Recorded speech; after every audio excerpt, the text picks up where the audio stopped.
E olha, com esses 2.000 programas, a gente já aprendeu muito, mas a gente não para de aprender. Aliás, a gente só para de aprender, como eu digo, quando a gente para de viver, né? E toda segunda-feira a gente aprende muito sobre dependência química com o pessoal de Amor Exigente, que vem com uma bagagem com muito conteúdo e tem nos ajudado bastante. E eu tô feliz, e estava falando ainda há pouco no camarim, que eu também celebro hoje a conquista desse assunto, tá ganhando notoriedade. Quem está acompanhando aí os grandes telejornais tem visto que a dependência química tem sido tratada do jeito que ela deve ser, como doença, né? Tem sido abordada a dificuldade da sobriedade, do tratamento, da recuperação de um dia de cada vez. E tem que ser assim. Eu sempre falo aqui que a indústria da droga, ela está cada vez mais preparada, porque ela quer destruir. Então a gente, enquanto sociedade, mesmo que a gente não tenha nenhum problema na nossa família, a gente precisa também estar preparado para entender o que é a dependência química, fazer o nosso trabalho de casa, que é a prevenção, né? Mas também poder ajudar quando tem alguém passando por essa dificuldade, por esse momento. E manter-se na sobriedade é possível, mas é um dia de cada vez. E a gente vai compartilhar com você depoimentos de pessoas que vivem um dia de cada vez. É vivendo o só por hoje, na sobriedade. Vamos acompanhar.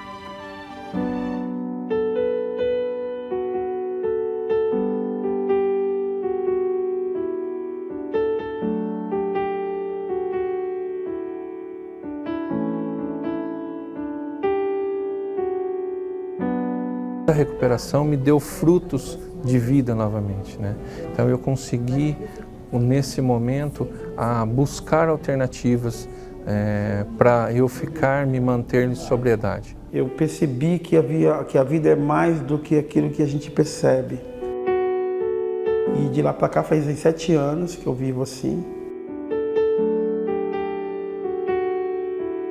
Hoje eu estou em sobriedade há 14 anos e 9 meses e alguns dias, indo para 15 anos agora.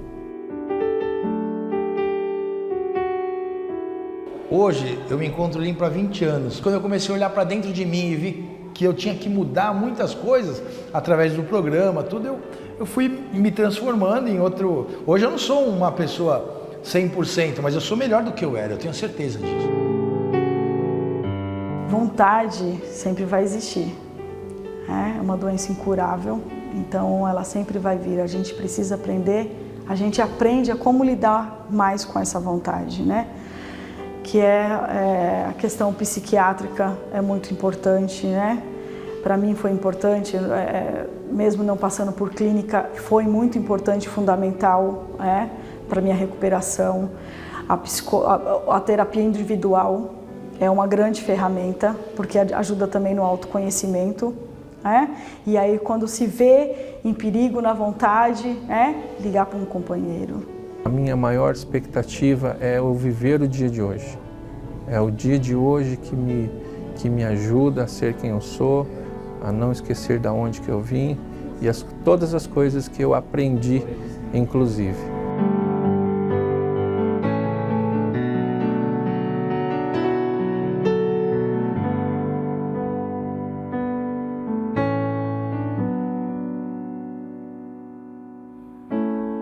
E é isso mesmo, é um dia de cada vez. E como eu falei ainda há pouco, não é impossível.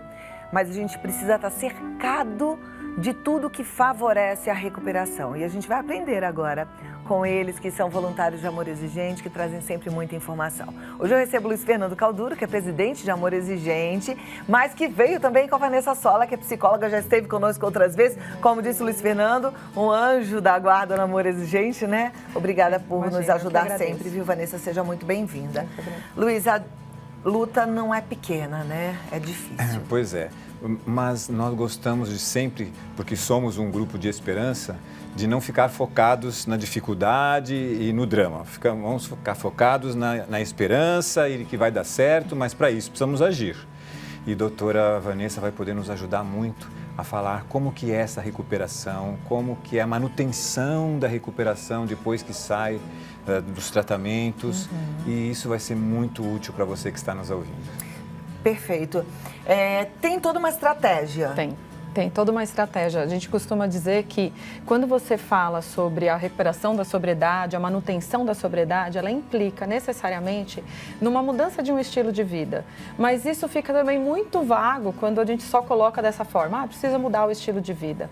Esses pacientes, principalmente depois que eles passam por longos períodos, às vezes, de internação, eles não sabem por onde começar. Então, quer dizer, eu preciso mudar meu estilo de vida, eu preciso fazer coisas que antes eu não fazia para poder conquistar também novas formas de viver, mas por onde começo? Então, são pessoas que estão muito deterioradas, geralmente. E tem várias áreas da vida dessa pessoa que foram comprometidas, né? Então, o primeiro passo seria fazer um levantamento do que foi prejudicado durante o período de uso de drogas. Então, área familiar, área financeira, área profissional, área social, área espiritual também, que são pessoas, às vezes, que abandonaram crenças, abandonaram uma frequência em algo religioso ou espiritual, que também ajuda na recuperação dessas pessoas quando elas retomam o trabalho, quando elas retomam a vida dela, que ficou parada durante todo o período de uso. Né? Então, primeira coisa seria exatamente fazer isso, fazer um levantamento de como está essa vida, né? O que ficou para trás e por onde começar. Às vezes, alguns estão mais prejudicados numa área profissional, outros, às vezes, na área financeira ou social, outros em todas as áreas. E começar por onde? Aquela que vai necessitar da maior atenção, no sentido de trazer ele novamente para a vida. Então, vamos supor, é uma pessoa que está prejudicada profissionalmente, né? O período de uso acabou afastando ela do trabalho, ou o desempenho dela do trabalho foi comprometido. Então, às vezes, precisa até de um assistente social que vá até esse trabalho, ver se é possível fazer uma nova recolocação dele dentro da própria empresa, fazer uma adequação das atividades que ele exercia, para que ele vá retomando aos poucos essa rotina. Porque o que acontece muitas vezes é que as idas e vindas de tratamento, os insucessos nesse percurso vão minando a autoestima e a autoconfiança desses pacientes, né, dessas pessoas.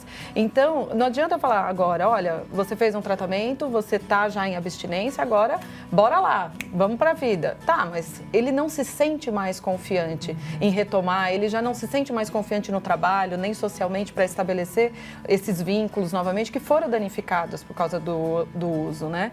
Então, na verdade, você precisa traçar metas e objetivos curtos, de curto prazo, para que no momento que ele vá conseguindo cumprir com aquilo que foi estabelecido, ele vá ganhando novamente a consciência, sim, eu sou capaz, sim, eu consigo fazer isso novamente. Porque um dos erros também que a gente vê muito acontecer, tanto de pessoas de fora como pessoas da família, é que acha que isso é a escolha dele. Então, foi uma escolha dele. Foi lá atrás. O primeiro uso, a curiosidade foi uma escolha. Hoje, não é mais escolha. Essas pessoas têm, de fato, muitas vezes, prejuízos, inclusive cognitivos, que permita que eles vejam com clareza como está a vida dele agora e o que precisa fazer para melhorar daqui para frente. Eles não sabem fazer essa avaliação, esse pensamento crítico, essa análise crítica de, por onde começar, essa organização, esse planejamento. Então, preciso do apoio profissional exatamente para que ele tenha condições de com o suporte profissional, avaliar área por área, ver por onde começar e o que fazer. Né? Não basta só, vou começar pela área profissional, mas o que precisa ser feito para restaurar os prejuízos que aconteceram nesse período, né? E quais vão ser as ações que a gente vai desempenhar para tentar fazer essa reinserção dessa pessoa, por exemplo, na atividade profissional. Vai manter a mesma atividade, vai precisar mudar, é a mesma empresa, não é? Porque às vezes a própria atividade, por exemplo, estou pegando o trabalho como exemplo, mas às vezes a própria atividade profissional, ela pode ser um fator de vulnerabilidade. E isso, ao invés de ajudá-lo na recuperação e na manutenção da sobriedade, ser um fator de risco, trazer tantas vulnerabilidades, inclusive emocionais, que precipitam aí uma recaída. Né? Então, não é mais uma escolha, foi lá atrás. Hoje ele padece de uma patologia e essa patologia, como todas as doenças, ela tem todo um percurso, ela tem características e tem maneiras de se tratar. E vale ressaltar que é sempre preciso ter um olhar individualizado para essas pessoas, né? Não adianta também criar um protocolo geral onde todos são encaixados. O protocolo todos necessitam dessa avaliação, desse mapeamento, da construção de um projeto de vida. Mas como vai ser para um, não necessariamente vai ser igual para o outro, porque as áreas da vida afetadas estão diferentes para um e para outro. Os recursos que cada um conta também são diferentes. Então, conta ali com questões sociais envolvidas, familiares, o ambiente, se havia já um desempenho de uma atividade profissional ou não, se é uma pessoa que tem um nível de escolaridade ou não, tudo isso compromete nesse projeto de vida e esse olhar individualizado é imprescindível aí para que a gente consiga construir um plano que possa, de fato, ser eficaz, eficiente para aquele paciente. Ou seja, a gente tem que tomar cuidado para não esperar além do que o outro dá conta de entregar, né? Você falou de prejuízo de projeto, plano de vida. Uma pessoa dependente química, muitas vezes ela é cobrada, vamos lá, ela saiu da internação aos 35 anos, ela é cobrada da mesma forma que qualquer outra pessoa de 35 anos que nunca usou drogas e que está lá com o seu projeto de vida sendo desenhado, né, sendo alicerçado. No caso, não pode ter essa comparação, né? Porque se ele está na droga desde 17, ele parou nos 17. Exatamente. Então, é uma vida que está de 17 a 35 anos, então quer dizer, quase 20 anos de vida parado. Precisa ser estruturada. Exatamente. Então é pegar daqui e ir trabalhando devagarinho. Passo a passo. Sem grandes expectativas, né? Exatamente. Uma das coisas que acontece é que o familiar também está muito já machucado com essas idas e vindas. E às vezes já não tem tanta paciência para esperar, vamos dizer assim, e acaba sobrecarregando, colocando sobre essa pessoa uma demanda muito grande, da qual ele não dá conta de responder, principalmente sozinho. Então, por isso que a gente sempre fala que um trabalho precisa incluir a família, porque a família também tem as expectativas dela. Esse paciente também tem as expectativas dele, o que ele queria da vida dele, que também ele se vê frustrado em muitas coisas. E o que é pior, né? Com o agravamento de que agora ele não se sente mais capaz de recuperar aqueles sonhos, vamos dizer assim, perdidos lá atrás. Aí você encontra um familiar que já está mais saturado e fala, mas foi ele que escolheu essa vida. De novo eu ressalto, ele escolheu lá atrás. Hoje ele tem uma determinação até biológica, vamos dizer assim. É uma doença que responde inclusive a fatores hereditários, que compõem, né, com fatores hereditários e sociais que vão interferir nessa possibilidade dele construir um novo projeto. Né? Então, se já tem uma predisposição, a droga só tende a trazer ainda mais prejuízos naquele organismo que já estava predisposto, de repente, a algumas afecções ali. E a droga faz aquilo aparecer de uma forma muito mais potente. Então, a recuperação é proporcional ao tempo de uso, né? Então, quer dizer, 20 anos de uso tentando se recuperar, não vai ser em 20 dias, 2 meses, ou às vezes nem em 1 ano que essa pessoa vai voltar pro jogo, vamos Mas dizer você assim. lembrou muito bem, Vanessa, quer dizer, se por um lado tem esse dependente químico com tantos prejuízos e tanto tempo com a vida parada, tem também uma família cansada, desgastada e sem recursos emocionais, né? Eu falo muito que a gente dá aquilo que a gente consegue. A gente, claro que gostaria de ser melhor, muitas vezes a gente não dá conta de ser melhor, né? Eu, às vezes, não gostaria de ser brava, mas às vezes eu fico brava. E é assim o ser humano, por isso que é importante estar num grupo, né? Senão não dá conta, Isso mesmo, pira. porque no grupo a gente acaba identificando no outro a nossa razão, o nosso problema. Isso é muito enriquecedor. E eu estava ouvindo vocês conversarem e eu vejo como é importante as famílias trabalharem em prevenção, porque depois que a dependência química está instalada, veja que processo, mas eu penso que é muito bom hoje a gente ter essa consciência desses fatores que a doutora Vanessa está nos colocando. As famílias muitas vezes colocam seus filhos nas clínicas e depois terminou, acha que já sai curado de lá. E aí que elas vão perceber que elas vão ter que trabalhar todas as áreas da vida da pessoa e que isso é trabalhoso, mas que também não é motivo para ficar desesperado, porque quando caem as expectativas, a gente já tem uma possibilidade de aguardar que isso venha com o tempo e com o tempo virá, com os grupos de apoio, Sobriedade com Amor Exigente, são grupos que acolhem os dependentes químicos, que ajudam, que eles planejem essa sua reentrada no mercado profissional. Há algumas profissões que eu penso, doutora Vanessa, que acho que praticamente impedem que a pessoa retorne a elas. Por exemplo, uma pessoa que trabalha num bar, um barman, ou um médico que trabalha com drogas, com anestesia. Você sabe que até um policial, né, que muitas vezes precisa fazer uma apreensão de drogas, precisa invadir um lugar, enfim. Ele vai estar dentro de um fator de risco. Né? Sim. Então é um planejamento mesmo de uma vida inteira, Exatamente. E não só profissões tão ligadas, né? Com certeza essas ainda mais, mas às vezes é uma pessoa que desenvolve um trabalho onde tem muita cobrança, onde precisa, por exemplo, de um comportamento mais estratégico, às vezes de um planejamento, e o uso acaba de muito tempo tendo prejudicado essas funções cognitivas que às vezes impedem ele de responder adequadamente àquilo que o trabalho exige dele.